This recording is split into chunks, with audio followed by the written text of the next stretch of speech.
आज मी इथे खास पावसाळ्यात हिवाळ्यात मुद्दाम खावं असं औषधी कुळथाचं पिठलं कसं करायचं ह्याची रेसिपी दाखवते.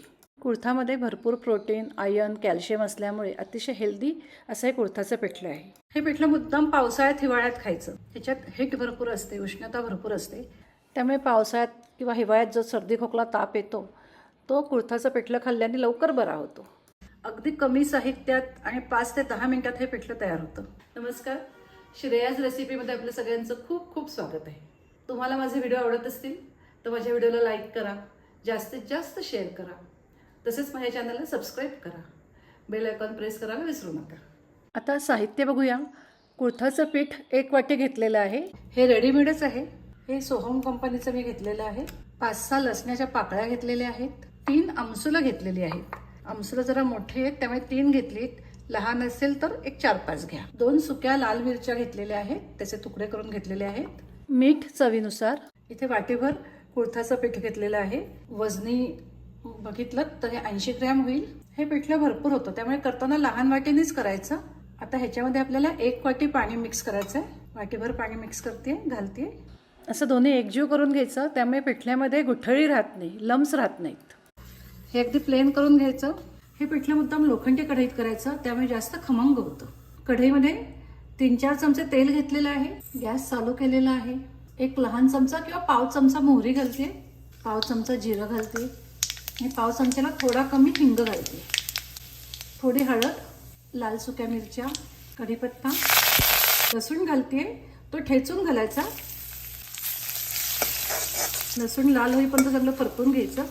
त्याच्यात काही बाकीचे मसाले घालायचे नाही, फक्त लसूण, कढीपत्ता आणि लाल मिरची ह्याची जरा खूप सुंदर टेस्ट येते.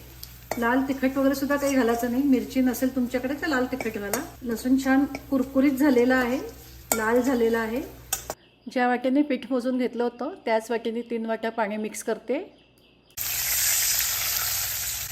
1 वाटी पिठाला 4 वाट्या पाणी मिक्स करायचं. मी 3 वाट्या इथे मिक्स करते. मी 1 वाटी आपण मगाशी पिठामध्ये कालवलेलं आहे. हे पिठलं पातळच असतं.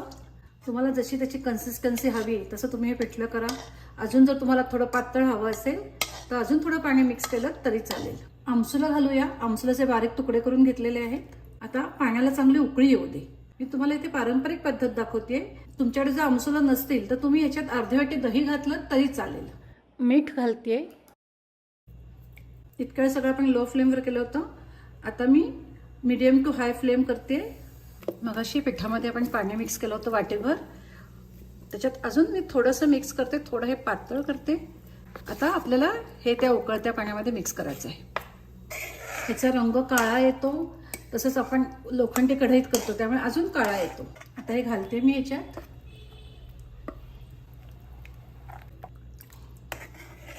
आता हे सतत ढवळत राहायचं.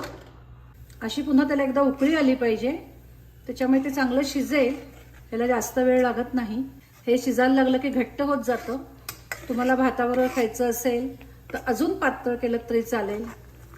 फक्त तुम्हाला जर पुन्हा पातळ करायचं असेल तर ह्याच्यात गरम पाणी मिक्स करायचं, गार घालू नका. हे शिजायला लागलं त्यामुळे ते घट्ट झालेलं आहे, घट्ट होत चाललेलं आहे. पिठलं तयार झालेलं आहे. तुम्हाला पोळी भाकरीबरोबर खायचं असेल तर एवढं घट्ट चालतं. भाताबरोबर खायचं असेल तर थोडं अजून पातळ करा. मी सुद्धा थोडंसं पाणी मिक्स करते ह्याच्यात. अर्धवाटी मिक्स केलेलं आहे. हे बघा, हे तयार झालेलं आहे. आता मी गॅस बंद करते. हे जसं गार होईल तसं घट्ट होत जातो, त्यामुळे हे पिठलं गरम गरमच खायचं असतं. आता हे पिठलं मी दुसऱ्या पातेल्यात काढते. लोखंडी कढईत तुम्ही पिठलं केलं की झाल्या झाल्या दुसऱ्या पातेल्यात काढायचं, नाहीतर ते जास्त काळं होत जातं. तुम्हाला हवे असेल तर वरून थोडी कोथिंबीर घाला. असं हे आपलं कुळथाचं पिठलं तयार झालेलं आहे.